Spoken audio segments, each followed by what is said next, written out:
on, and we're going to go to the 805 area code next. As I've been instructed to do with just the area codes, we'll take this call, and then we'll take our first break. So 805, you are on the front row at the Freak Show. How you doing, 805? Hello? Is that the area? Oh, never mind. Yes, you are on the air. Yeah. I know. I think the area code thing might get a little screwy. I don't know. I think the last four are better, but, whatever. How you doing?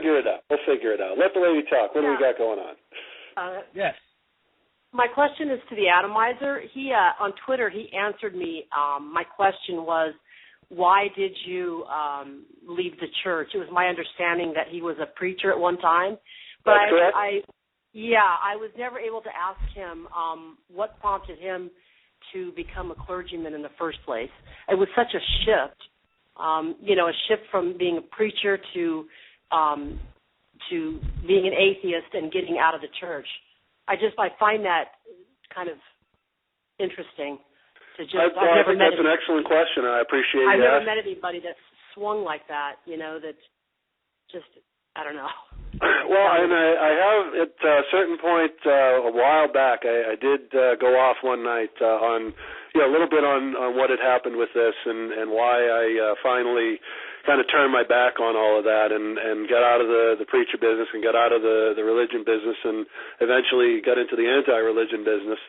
But, to kind of reiterate that for our listeners out there, the simple answer, the short answer is, I grew up. I learned to think a little bit more for myself. But to give you the a little bit more down and dirty, as I got more and more into it, I found myself getting further and further away from the idea that there is, one God and we are to, obey his law. I mean, even when I was a preacher, I kind of taught from the standpoint that you'll now find on my Twitter profile, which talks about the two wolves and says that, we have these two wolves inside of us. One of them is good.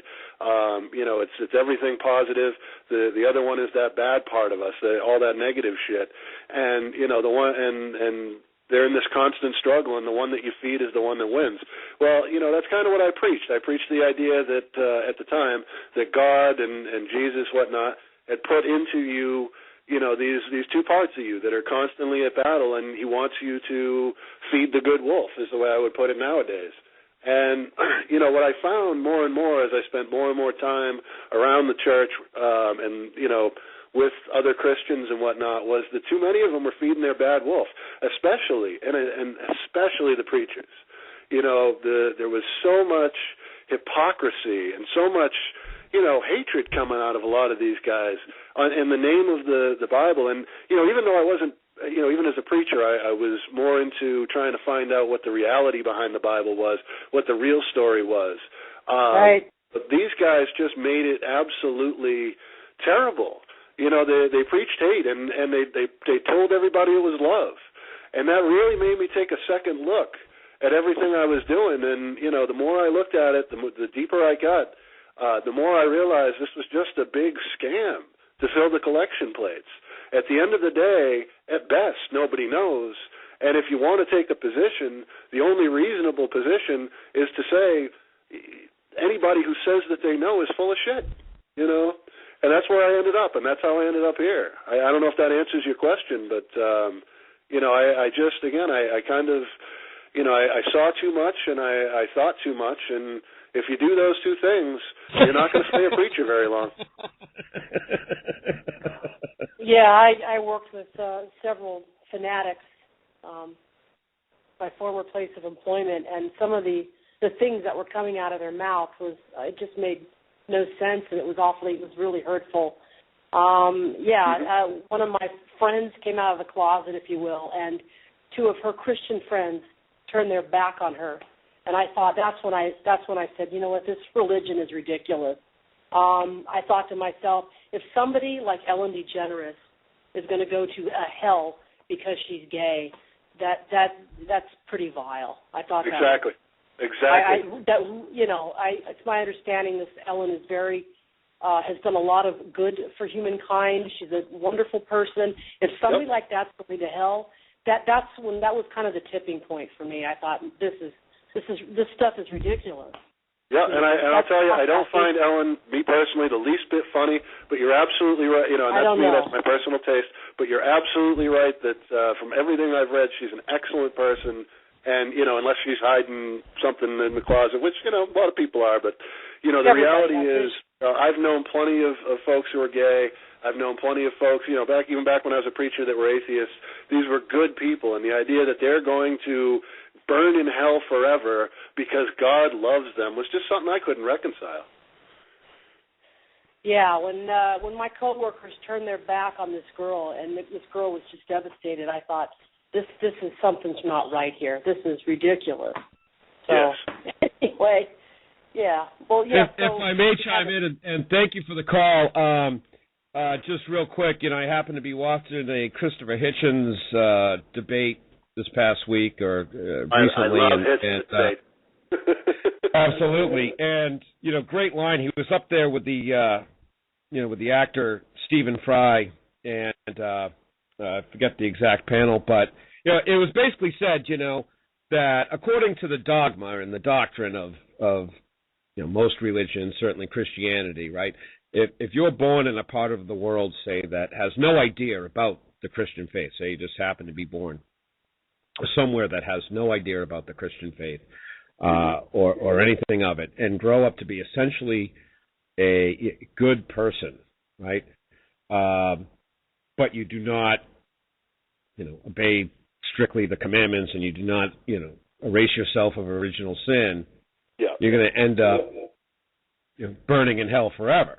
However, you can go on and be a serial killer or molester of children for 50, 60 years, and then on your deathbed, say you're sorry, and the pearly gates are opening wide for you.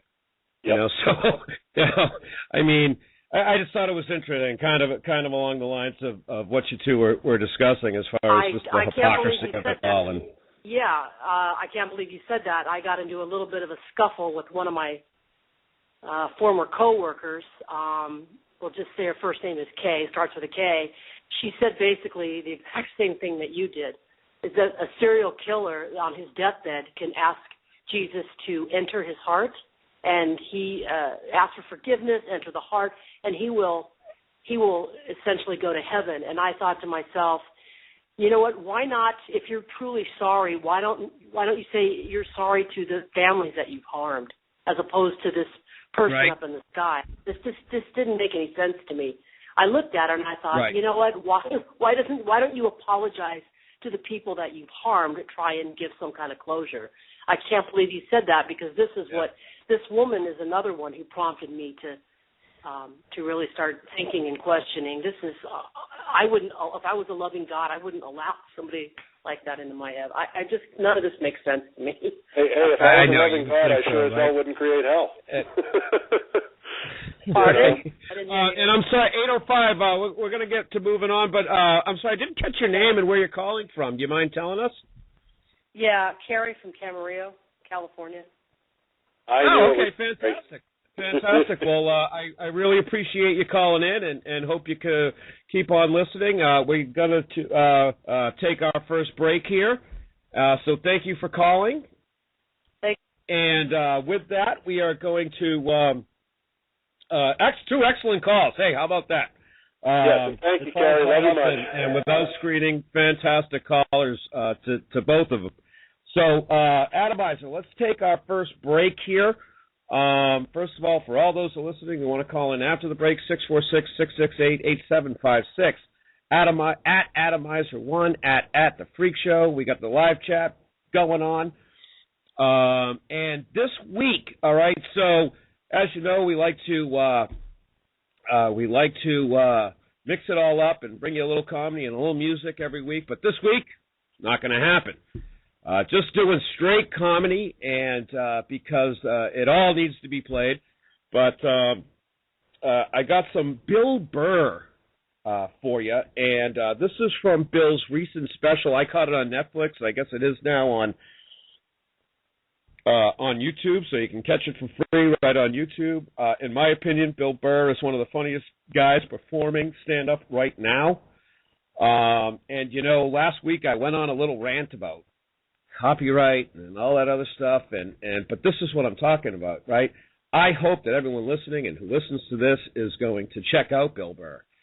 Go see him live, right? Go buy one of his CDs, whatever. So anyway, I also wanted to say that. But this bit that he had from his new special is about 18 minutes long. Obviously couldn't play it all, so I had to cut it up a little bit. We're going to cut it up into 2 segments. And this first one is just a little under 4. So we're going to have a short and a long Bill Burr segment here. So I guess without further ado, let's just roll it. This is Bill Burr from his recent special. I got to find the name of it, too. Take it away, Bill. But that Duck Dynasty guy, I know what he said was wrong, but I don't get the shock. He said that homophobic stuff, and people are like, can you believe? Yeah, I totally can believe it. If I was in Vegas, I would have put 90% of my shit on that he was going to say it. I'd give him a 10% benefit of the doubt, just in case. Are you seriously shocked some redneck with a beard down to his dick, sitting in a boat in the middle of a swamp, shooting varmints? Like, what did you think he thought? Did you think he had, like, some progressive ideas on same-sex marriage? Yeah. Didn't he think exactly what you thought? He thought, you know? You know what kills me, too? That fucking kind of shit, that homophobic stuff, that all comes from the church, man. Doesn't that come from that shit? Well, there's something in there. I never read the book, all right? I tried to.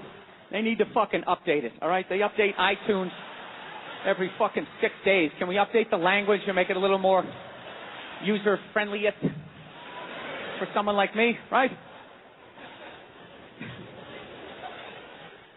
No, that's where he gets all those fucking ideas. That Duck Dynasty guy, it's not his fault that he went to, he went to Sunday school in like 1949, you know?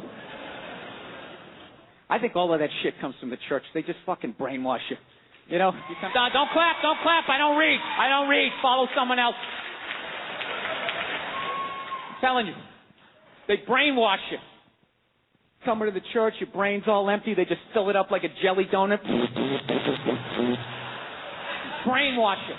Say what we say when we say it. Say it again, then you can go home to your toys. All right, I'll say it again. Now can I go home to my toys? Right? And you repeat everything they say. The good, the bad, and the fucking horrific. They stick a star in your forehead. You're a big boy.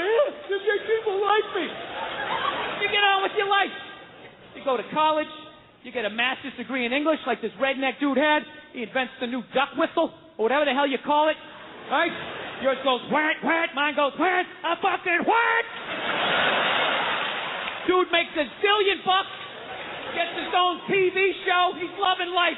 And out of nowhere, here comes that same question 60 years later from Sunday school, and he stands up like the Manchurian Candidate. Jesus likes hookers and lepers, doesn't like the queers. And everybody freaks the fuck out. And he's like, oh, that's what they said. And they're all dead. Oh, where'd everybody go? I thought I was a good boy. And you're just this scared old man getting yelled at in a boat. I don't understand why a group like GLAAD, right? I always forget, it's gay, lesbian, whatever the fuck it stands for, all right? Why do they go after the old guy in the boat? Why don't they go after the people writing the book, all right? Go and go, hey, could you please tear us out of, those couple of pages, right? They're not going to do that. That's the Vatican. They're their own city. They got a wall around their own city. They're brushing off cases of pedophilia like it's nothing.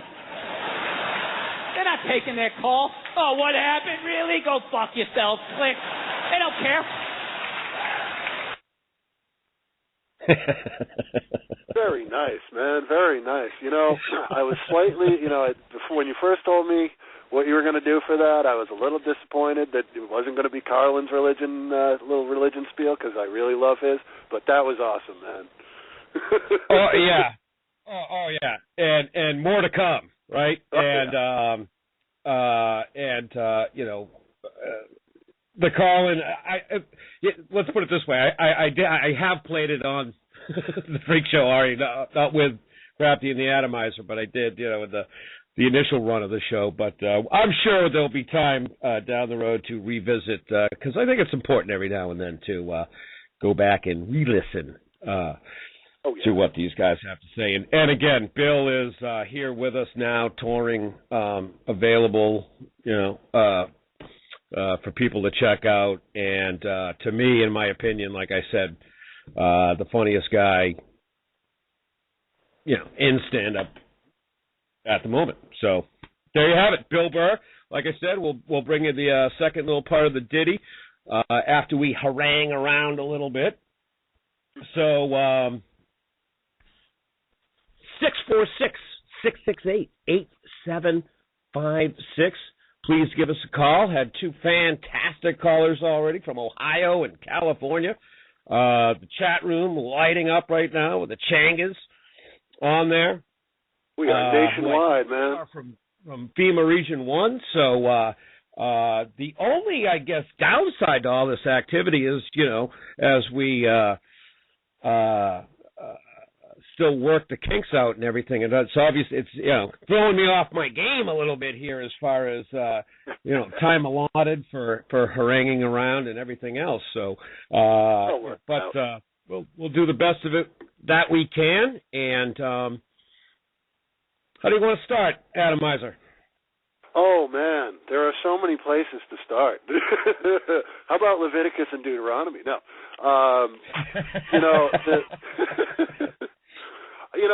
Where I'd like to start is I'd like to start about saying this, and it's something, Carlin, I'm going to touch on Carlin a little bit again. We're both big fans, obviously. There was this thing he did, and it was in front of some sort of, committee of official people and whatnot.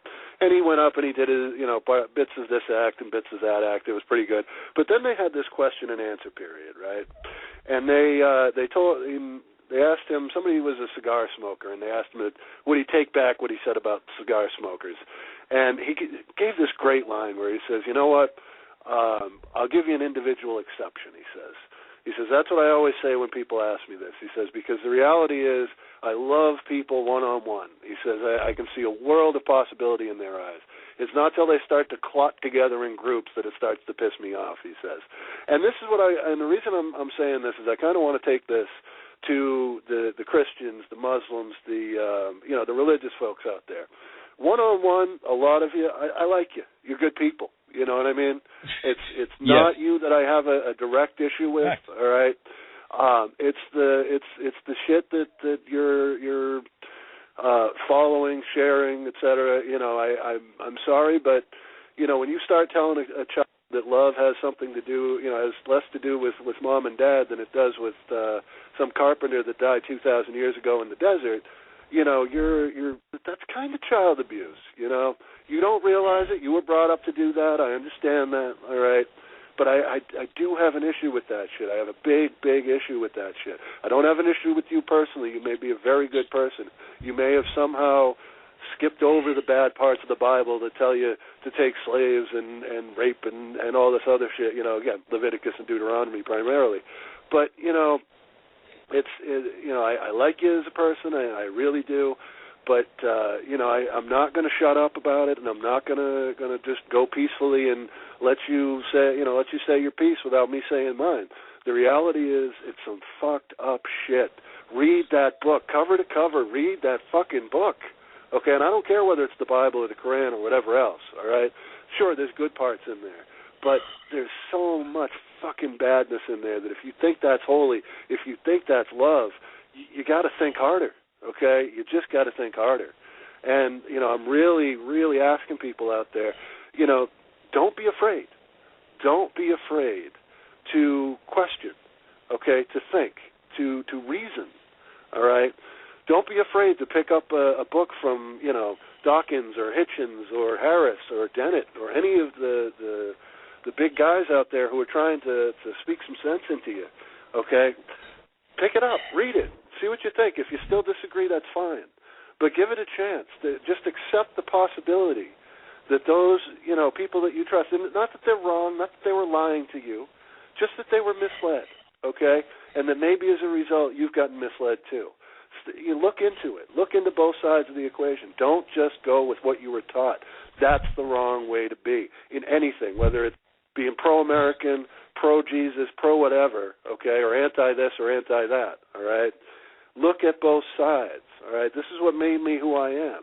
I look at both sides of an issue. I look at both sides of the economic issue. That's why I'm not a capitalist. I look at both sides of the religious issue. That's why I'm not religious, all right? Give it a chance. Look at both sides of the equation and accept that you might be wrong, that you might have been misled. And again, keep being a good person. If you're being a good person, by all means be a good person. But I'm not gonna give you a pass if you start talking religion to me. I'm going to tell you what I think about it, because I think it's right to do so, because the more people that I can break out of that mentality, so that they don't teach their kids that the Bible is law and their kids maybe go out and become a suicide bomber or something, all right, the better off we're all going to be. And, that's my initial thought on it anyway. Al, it's hard to argue. It's hard to argue with anything you said, and I'm only chuckling because the Changas have told us that they will see us in hell. I'm telling them right now, on the line. But anyway, and absolutely, we'll see them right there, right? No, but hey, this is a big old galactic-sized elephant in the room that really needs to be broken down and addressed in different ways, right? There's multiple debates that can be had, and multiple debates within each debate, which naturally is just as big a problem in discussing it as anything else. God versus no God versus many gods. And then, of course, whose God is right and real.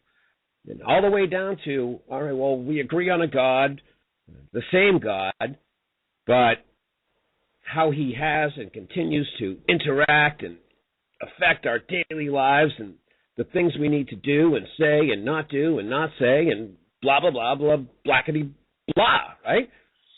Oh, I mean, all that said, it kind of goes without saying. What's that? No, I was just agreeing with you, and I was just going to say, the multiple gods is a really interesting point to bring up, because, I often tell people, believers in whatever God they believe in, sit down with me and I'm going to prove to you that you're more than 99% atheist. And they're like, what are you talking about? And I'll say, well, look at it this way. How many gods do you think there have been throughout human history? And the last time I saw somebody try to count them, it was like 4,000 or something, right? But you got to believe there was more than 100, right? So if there was more than 100 gods, and you only believe in one of them, that means that you're an atheist to over 99 gods, all right, out of 100. You are over 99% atheist. I'm just a little bit more atheist than you. I believe in one less God than you. That's all it is. I get what you're saying. One less God. So, getting back to what I was kind of saying, we could spend days, weeks, months, and years debating, any and all aspects of this, and many have. And again, I would like to point out, guys like Christopher Hitchens and Dawkins and the Four Horsemen. But, what would I like to accomplish here tonight? And fuck, I don't actually know. It is so freaking hard here, man. I have so many thoughts on the subject, but at the same time, it's so very difficult to express them concisely or succinctly in 10 or 20 minutes, right? I mean, look, ultimately they say money is the root of all evil. But I'm not so sure that religion isn't bucking for that title. And I truly, in my heart of hearts, don't feel like we will ever truly progress as a society or a civilization or as a people until organized religion, as we know it today, is completely destroyed. To me, at the very least, it's the root of all tyranny. No? Are there some good aspects of religion, like you said? Yes.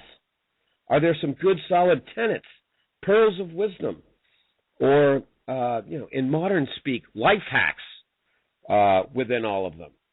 Of course, but I would argue for the most part, no, strike that. Were all of those good ideas and words and thoughts that were they were all around well before any of these religions that we know today got started. Do we need the Bible to learn or know that it's in our best interest individually and for our own individual survival? That to murder someone else is wrong or stealing? I mean, anything and everything else outside of those things that we would consider just good, plain old natural law, right, or laws, is only going to ultimately divide us and, in the end, destroy us. Absolutely. I mean, it's ridiculous the divider that religion actually is. I mean, religious people want to talk about it unites us and everything. Well, it only unites you if you literally stomp out all opposition to your particular chosen religion. That's the only way it's a uniter. Otherwise, it is absolutely a divider of men. It is an in-group, out-group mentality. And one of the things that really bugs me, Christians in particular, but, any of the Abrahamic religions and some non-Abrahamic religions, is this whole fucking chosen people mentality, right? What kind of self-centered fucking, geocentric bullshit is that? That you're the chosen people, and anybody who doesn't convert to your way of thinking is somehow lesser, or worse yet, is going to hell and going to burn forever because God loves them enough to fucking torture them. I don't get it. I just don't get how people, read that. I mean, Sam Harris said it best. I'm just going to paraphrase one of his quotes here, where he said, we're living in a world that is primarily run by ideas that shouldn't have survived a kindergarten fucking education. You know better. You can see. You've got eyes. You've got a brain. Use it. You're going to believe some senior citizen crammed an ark, no bigger than a football field, full of two of every fucking animal on earth, including black mambas, fucking elephants, fucking you name it. It didn't happen. Okay, I'm sure there was a local flood. Somebody in the chat room mentioned the parallels with the story of Gilgamesh. Of course, there was some major regional flood in history that caused these stories to come about. But to sit there and believe word for word what you're being told in the Bible is fucking insanity, and it leads to more insanity. It leads to things like the Westboro Baptist Church. It leads to things like suicide bombers. It leads to things like killing abortion doctors, okay? You don't have that right. No fucking book, no fucking Jesus, no fucking God gives you that right, all right? You don't get the right to hurt people just because the book you were raised on tells you it's okay. Yeah, and to kind of continue on that thought, I would argue that it has been religion more than any other single factor that has kept us from progressing and advancing and evolving as a species, right? That it has actually stunted our collective growth on an incalculable scale. I mean, it was for and by and because of religious dogma and doctrine that for centuries kept the essentially demanded power be in the hands of a few versus the many. I mean, history is littered with tyrannical religious individuals and or countries and kingdoms that virtually prevented any and all growth, either collectively or individually, from happening. And I would hope it's not even really necessary to justify that claim through examples. Yet today, somehow, in some way, we are able to look past all that history, all the examples where religion as a concept has been used to dominate, control, manipulate, suppress, destroy, exterminate, and in general just wreak bloody havoc. And yet, oh yeah, no question at all about its beginnings, its roots, its very existence. Yeah, it's absolute insanity. And one thing that I've come to realize is people that have their head so far up the Bible's ass that they just can't think anymore, they can't fucking see anymore, there literally is no talking to them. They're going to do their thing, and they're going to try and come at you from every which angle. One word of advice, though, that I do have for folks out there, I always try to give you a little helping hand here. Don't let them bog you down if you're going to be in a debate about atheism versus theism. Don't let them bog you down in deism. Let me just say real quickly, deism is the concept that there may have been a creator at some point, but whether or not he's alive, dead, good, evil, are things we can't possibly know. That's the basic outline of deism, okay? Right. Deism I classify myself as a deist. Yeah. Deism, I mean, it's meaningless. It really doesn't matter, okay, whether or not things were created by an intelligence if we have no way of knowing anything about that intelligence. It's basically meaningless. Don't let them sit there and tell you all of these arguments for, creationism and for, the fine-tuned universe is one they like to throw out at you because some poor scientist made the mistake of using the term fine-tuned and they want to infer a tuner. Stay away from that. What I do when I get into that situation, again, here's my tip for you, concede to deism. Say, okay, fine, you know what? Let's just say for the sake of argument that the earth, the universe, everything else was created by some intelligence, okay? Now, how do you get from them, this is the thing, stare at them and ask them this question. How do you get from them to a fucking carpenter dying for your sins in the desert 2,000 years ago? Where is the connection between those two things? Even if there was some sort of creator, okay, it does nothing to prove your particular brand of religion. Nothing at all. The only evidence you have for that is your book.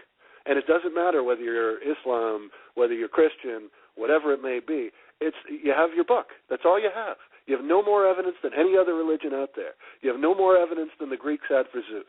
You've got nothing, okay? It's just word of mouth. The Bible is no more proof of the existence of Jesus as God than fucking comic books are that Spider-Man exists. It's not reality. Just because somebody writes something down, especially in an age where people didn't know shit about anything with regards to the universe, just because somebody wrote it down doesn't make it fucking true.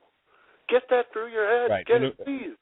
Right, and as it's been pointed out, many times by Hitchens and those guys, of course it was all written down, and this all happened in an area of the world that was probably the least educated, right? I mean, you had China that was at this point much further advanced in thinking and philosophy, and but I completely agree. What I want to do, Adamizer, right now is take another quick break here. Let me give the number 646-668-8756. We've got about 30 minutes left of the show. The second Bill Burr, the second segment to Bill Burr. First of all, there's 12 seconds here. Let me just play this because it was in the middle of the 4 or 5 minutes I had to cut out, but fantastic line. So here's 12 seconds.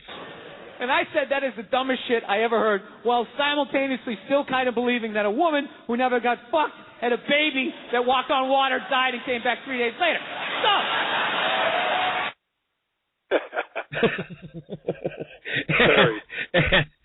All right. So this whole thing was 18. What's that? I was going to say, let me just throw this out there. The common thinking nowadays amongst most objective scholars is that the word virgin, as it applies to Mary, was a mistranslation from the Greek that was just supposed to mean young maiden, and that right. at best, it was St. Paul trying to appeal to the pagans that hyped up this whole virgin birth nonsense. Right. They had right. Romulus and Remus and all sorts of other stories. The virgin birth is like an absolute pillar of the Christian faith, right? I mean, yep. That's All right. So anyway, with that said, let me play the rest of this so we can get to it, and then we'll have about 20 plus minutes to finish up our thoughts here. So once again, Bill Burr with his take on religion.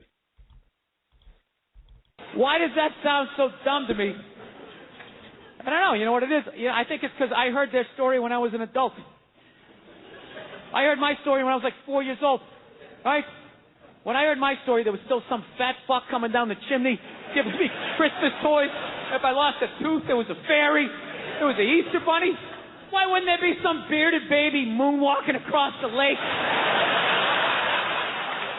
Throwing out bottomless buckets of shrimp or whatever he did. Of course that makes sense. But what happened was as I got older, all of that stuff started to fall, right? Like, son, there's no fat fuck. It's your mother and I. Your mom's the tooth fairy. Rabbits don't have eggs. Her kids are fake. The NBA's fake. Bankers are cunts. Most of your dreams won't come true, right? And I was just like, wow, this is how the world is. And meanwhile, this shit was just floating, this 800-pound gorilla of this fucking story. And I just had to make a decision. What am I going to do? What am I going to do with this? Am I going to cling to it? See that person, that's very offensive to me and other Christians and become that douche, right? I mean, be like the casual Christian, right? With like, some 1 foot on base and just, I kind of go a couple times a year and like, if my parents come to town, I act like I go all the time and I don't go anymore. Or my last option, which was basically just let go of the shit, Just let go. Just let go of it like that creepy moment in curling, that moment where the shooter, or whatever you call him, is just sliding with that rock, right? Just, let me do this right. Just slide. And you think he's along for the ride. The two of them, they're a team. And all of a sudden, out of nowhere, he just goes fucking. And that rock just keeps going. And this dude just stops. That's what I did with my religion. I just let go of it. I didn't read a riot act to anybody. I just let go of it. And on the third day, he rose again in fulfillment of the... I just floated away. So now it's like I'm in this weird place where I'm not in any religion right now. Unrestricted free agent. I'd like to believe in something, so I've been going around asking people what this shit is, and I haven't been able to find anything. I'm trying to be open-minded. I was doing a gig in Helsinki, and over there they're like Lutheran. And what they believe when you die, you're dead. And that's it. Dead. Like a pigeon, just laying there. Over. Blew my mind. I'm like, really? You're just dead like this? You don't... Like my religion was, you die and then you go up to get judged, right? God pops in the DVD of your life. Like, I don't know about this right here. Mind explaining yourself? This might be the most arrogant thing I say all night, but I actually resent the fact that I'm going to get judged someday. Like, if that's true, that somebody's going to judge me, like, doesn't even make any sense. It's like, dude, you made me, so this is your fuck up, all right? Let's not try to turn this around on me, Jesus Christ. You give me freedom of choice, you make whores, you have me suck at math, and you don't think this thing's going to go off the rails? Like, you set me up to fail, and now you got the balls to now question your own goddamn work. Dude, if I made a car, if I built a car and it didn't run, I wouldn't, like, burn it forever. You evil piece of shit, light it on fire. I wouldn't. I would troubleshoot. Is there gas in the engine? Is the battery charged? Anything beyond this, I got to get a real man to look at it. But I believe in you. I try and help you out. Like, my religion, it's nuts. It's fucking nuts. Like, my religion, like, the way I was brought up is like, you can make it to heaven, but like some of your family members possibly couldn't. Or some of your friends. It doesn't even make sense. Like, how am I supposed to enjoy heaven if that's the deal, right? Just sitting there waiting for my friends to show up like, Jesus Christ.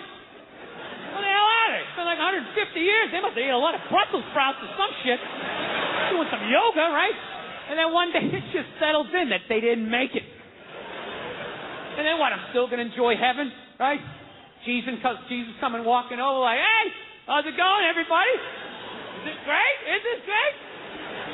Yeah, dude, it'd be even better if 4 of my family members and friends weren't burning for fucking ever. Kind of hard to enjoy heaven. Like, hey, sir, what do you think? Hey, dude, I didn't ask you to come over. You came walking over your big dumb sandals. Hey, how you going over here? Why did you come over here? I don't give a shit. Dude, tell your dad. I don't give a fuck. I'm already in here. What, are you going to kick me out afterwards? I knew he was going to be like that. I knew it. The boss's son is the worst. Fucking sense of entitlement. So yeah, so they believe when you die, you're dead. And I was like, well, so you're just dead. Like, how do you wrap your head around not existing? I couldn't get my head around it. He goes, well, you know, like before when you were born, do you remember that? And I was like, no. And the guy's like, it's just like that. I'm like, not only does that make sense, that is absolutely terrifying.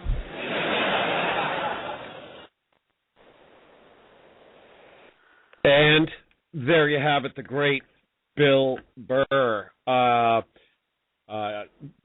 do want to point out, actually, the Changas had in the chat room had asked if it was on YouTube, and it indeed is. And like anything we're going to play here, and hopefully you've seen already, anything that, you know, a podcast after I get it all done and formatted, put on YouTube and front row at thefreakshow.com. We're going to include all the show notes and links and all of our articles that we have.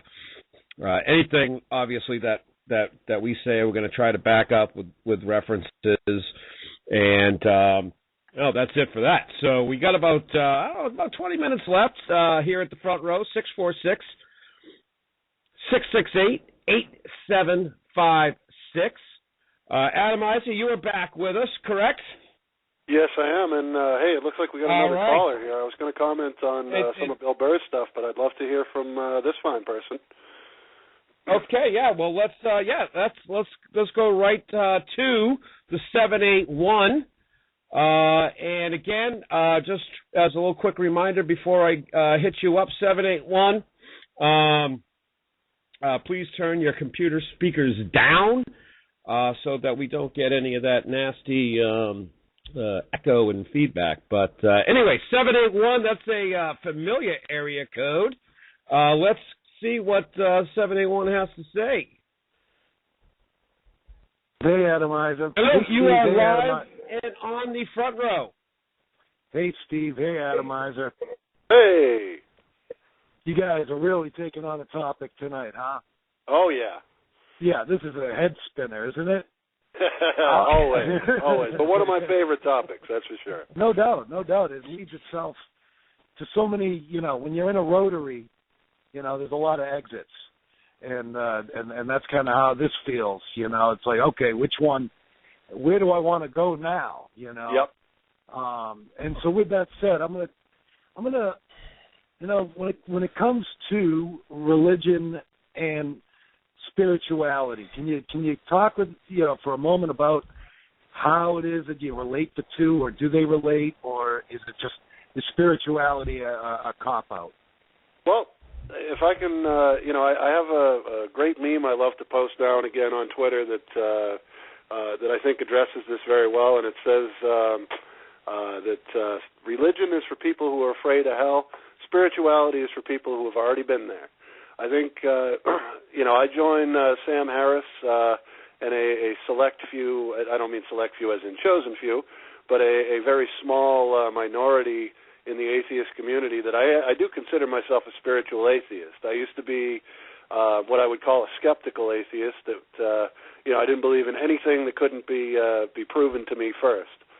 But I find that when you look around the world, there is a lot that we don't know about, and there's a lot that science is quite a ways off from explaining. Like I say, I have native roots, and I take that very seriously. And a lot of the things that I've seen when it comes to what can happen in this world, whether it's you know, the people like the term medicine man. I never really was a fan of that. I think that's an oversimplification, but the reality is there are things out there that just defy explanation, or at least so far they defy explanation. Might science someday explain them? Sure, it's entirely possible. But I'm not. I don't go into things saying it absolutely has to be proven to me these days. What I do judge things on is simply whether it's good. Okay, there's plenty of spiritual things that people can get into that are good, and there's plenty of things that you can witness with your own eyes. There's the Buddhist monks and their control of the body temperature. I don't know if you've ever seen the thing where they basically put them in out in the freezing cold and whatnot. They sit there and meditate until steam is coming off their body. They check their body temperature, and it's higher than it was to begin with. There's all sorts of things that I think the human mind in particular, and probably the minds of other creatures, if you really put it to it, are capable of. And I think, we absolutely shouldn't dismiss those things as long as they don't come with a book that tells us to rape and enslave people. I think we should look into those. And Steve? Yes. Thank you for the question. And I have to admit, I'm kind of stabbing at it a little bit because going on Adamizer's response. But is it really just spirituality versus religion? It cut out when you were asking the question for me in my headphones. So was the question spirituality versus religion? If I were to rephrase it, I would, based on what Adamizer just said, and thank you again for your thoughtful response. But it would be: is religion ultimately a middleman of spirituality? Somebody who's got, is religion an entity that's kind of gotten in the way of what it is we're naturally born with? But ultimately, my first question was, yes, how do you relate spirituality and religion? Yeah, fantastic question, 781. And where are you calling from, by the way? Calling from Boston, Massachusetts. Oh, fantastic! Right here in FEMA Region 1. We love our FEMA Region 1 folks calling in. But just like you said to start off, I mean, there's so many tangents we could go down. I personally think there's an absolute distinction between the two. Certainly, I think, if anything, kind of as I was hinting to and alluding to when talking about that religion has done nothing but been the main stunter of our collective growth. A lot of that comes in the field of spirituality. And so where religion, obviously, spirituality I see as something that, I guess ultimately what I'm trying to say is I think spirituality is what religion should be, but unfortunately isn't. And whether it's religion or spirituality, is that it's a very individual, personal thing. And my problem with religion is when it crosses the lines, right? And it comes into our lives unasked for. And as I'm not sure if you caught the front row scuttlebutt to start off during the show, but Glenn Beck suggesting that what Netanyahu was saying about the Bible should dictate our foreign policy. So whether it's our foreign policy or any policies that we're making, if we get caught up in religious dogma that way, well, we're in a lot of trouble. But spiritually, asking that question about the universe, creation, all those things, wonderful, fantastic stuff. So does that answer your question? I don't. It does. Well, it leads to a follow-up, and then I will let you guys go. The follow-up is who leads this? I mean, does it take a leader, or is it completely an individual? I realize that your relationship with a higher being is personal, but does it take how do we unify? How does spirituality unify without a quote-unquote church? And does it have to? Does it have to? But aren't people always looking, instead of so much looking for differences, doesn't it always begin with looking for people who are like? You kind of go, oh, you're like me. Oh, you believe in what I believe in. And it doesn't start out with, I don't think it starts out with, let's get away from them. It starts out with, oh, you're like me. And then over time, when the crowd gets larger than the other crowd. There's strength in numbers. Then there we go. You're saying, like, once there's strength in numbers, then it becomes more, well, they're not like us. Well, I've heard a lot of, I don't know, do you guys ever listen to Joel Osteen? I've heard. I'm familiar with him. I troll him once in a while on Twitter. I would imagine. And the fact is, though, I'll tell you, the guy, from time to time, I'm just flicking channels on a Sunday morning, and if there's anyone I'm listening to, it's that guy. And the guy just has a way of breaking down what it is that the Bible's saying. And I've run into other people more personal, one-on-one, where I've been in the church for one reason or another, and I've said, wow, I could actually listen to this person every Sunday. And they're interpreting the same Bible. So I guess my question is just, what do you just put the Bible aside completely and start over, or is there a way to interpret the Bible that leads us to where we're trying to get to? Well, if I may, thanks for a great show. my thank you, 781. We'll let you go. If I may, having spent time as a preacher, I can tell you my recollection of the Bible is that it's not supposed to be, there's several lines I was just quoting to somebody I was talking to earlier today. It's not supposed to be open to interpretation. Unfortunately, the fundamentalists and the literalists have it right. You're supposed to take every word of that as law. Now, the Jews, to their credit, they accept that a lot, and of course they give us the first half of the Bible. That's their book, the Old Testament. But they're the ones that will tell you it's metaphor. It should be interpreted, and to each his own how you're going to choose to use it. But when it comes to adding in the stuff that Jesus said, Jesus was very much seemed to me, from what I read, to be very much against different interpretations of the Bible. It is supposed to be taken literally, and when you add that stuff into it, I think you got to throw the whole book out. You got to throw the baby out with the bathwater. It's it's poison. It's mind poison. Yeah, I agree. I don't think there's really any other way to do it. I'm not sitting here suggesting we burn them all and completely rid the planet of them. But as far as attempting to reach the next level, right? And I'll just go back kind of the same point that I said before, in that, I think religion has stunted our collective growth. Well, there's really no better example than that of, look, we haven't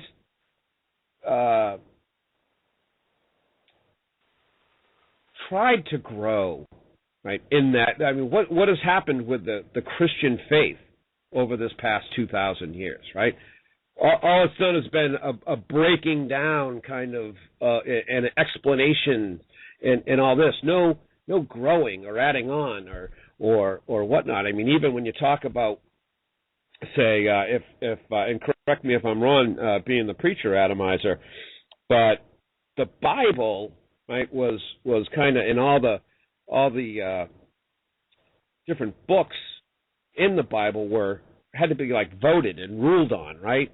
Constantine, I forget what Constantine. There were several councils, Council of Hippo, Council of Trent, etc., where they decided, and they didn't decide. It's important to understand they didn't necessarily decide from their perspective which books were going to be in the Bible. They decided which books they were going to fund the reproduction of, because that's what priests and monks and shit used to do back then. Is they'd sit there and they'd make copies of the books, And again, they decided they were going to fund Matthew, Mark, Luke, and John, and not other things. And that's how we get the collection that we have today. There used to be a lot of other books, Gospel of Thomas, Gospel of Mary Magdalene, all sorts of things that didn't make the cut. Right. So, I mean, even in that regard, right? I mean, is the Vatican or is the Church going back now and like reanalyze, like, oh well, maybe we should include this now? I mean, it has been literally stopped, right, since that came out, and so I mean that goes against us, right, as far as evolving, progressing, growing individuals. Well, now are you telling me that the Church is not progressive, Crafty? I mean, come on. Newsflash. Yeah. No, it's absolutely insane that they're stuck in the first century. At best, some of them are stuck even further back. They cannot accept that we've learned better. And a perfect example of that is the creationists and the people who want to say that the Earth is less than 10,000 or in some cases less than 6,000 years old. Man, I can go to all sorts of museums and pick up things that are older than 6,000, 10,000 years. There's so much of it. I mean, virtually every branch of science would have to be wrong in order for the Earth to be as young as these New Earth creationists believe it to be. And, it's downright scary that no matter what evidence you put in front of them, no matter what it is, they've already got their mind made up. And how dare you question the Bible? How dare you question God? I mean, it's pure and simple brainwashing. You can't call it. Dinosaur fossils were put there by the devil. Yes. Just to test our faith. Exactly. Anything that disagrees with us is a test of faith, or disagrees with Bill Hicks. The late great comedian Bill Hicks has a fantastic bit on that we'll have to play here one night. But and I'm looking at the clock. We've got about 3, 4, 5 minutes here to go. So got to start winding down, I guess. But I don't. There are obviously so many avenues that we could get into, and I guess if to leave the listeners and everything, or the freaks out there with one thing, and just again, in my opinion, is that let's first take it out of the realm of every day, right? Forcing me to pay for it one way or another, right? Putting it on our money in our schools.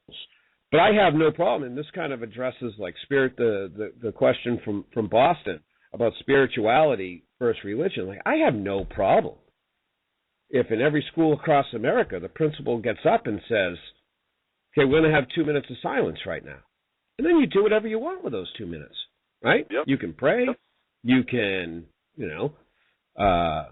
think about the girl next to you, whatever you want to do, right? But I think we got to start breaking down that aspect of it in society, and then maybe perhaps we can start looking at the entire thing in a little bit more clear. And of course, back to your point about the indoctrination as children, if somehow, some way, we could get it so that each individual is allowed to make the decision when they are a reasonable thinking human being and not just flooded with indoctrination from day one, then perhaps we'll get more enlightened overall, which I think is really the goal, right? Yep.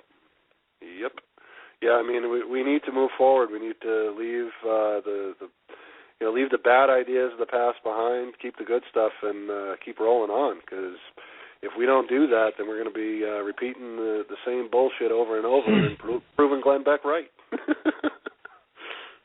Right. This is the last thing I ever want to do. I just want to say.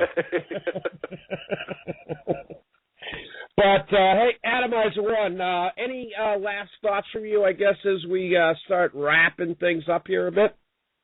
Just to throw out something that the comedy routine was sparking in my head, which was this idea of being judged by our Creator, and what kind of fucking bullshit is that? I mean, if nothing else sways you away from religion, just think about that simple fucking premise that you are, the same thing that created you, that gave supposedly gave you free will, that put all this temptation in front of you, and either made you strong enough to deal with it or didn't, is going to sit there and judge you and send you to fucking hell for being exactly how he made you, because he loves you.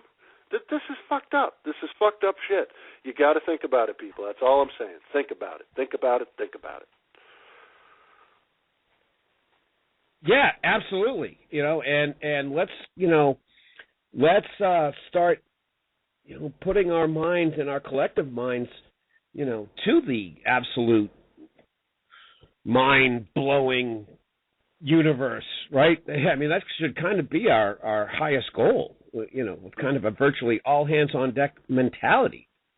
But we can't and don't and won't, because of the simple fact that we're totally and completely, almost 100% collectively stuck in dogma and doctrine, or if you will, myth and fairy tale of a couple thousand years ago. Absolutely. And the fact is, you know what? If utter the God holistic insanity. Absolutely. And if the God described in the Bible is real and is what is described in that Bible, he's not your fucking friend. He's a monster, and we should all get together and hunt him down and kill him.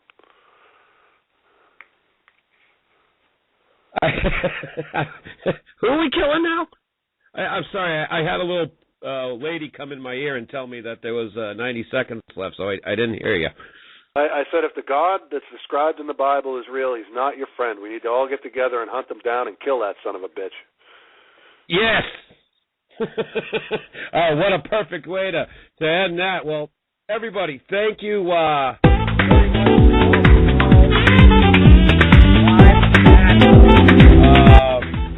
it has been a great night here at Front Row at the Freak Show. It's frontrow@thefreakshow.com, @Adamizer1, at The Freak Show. Certainly Front Row at the Freak Show on YouTube and Facebook. You can find us all sorts of places. Love that you tuned in. Had a great time tonight. We will be back next Monday, same time, same place. And until then, you freaks, be good.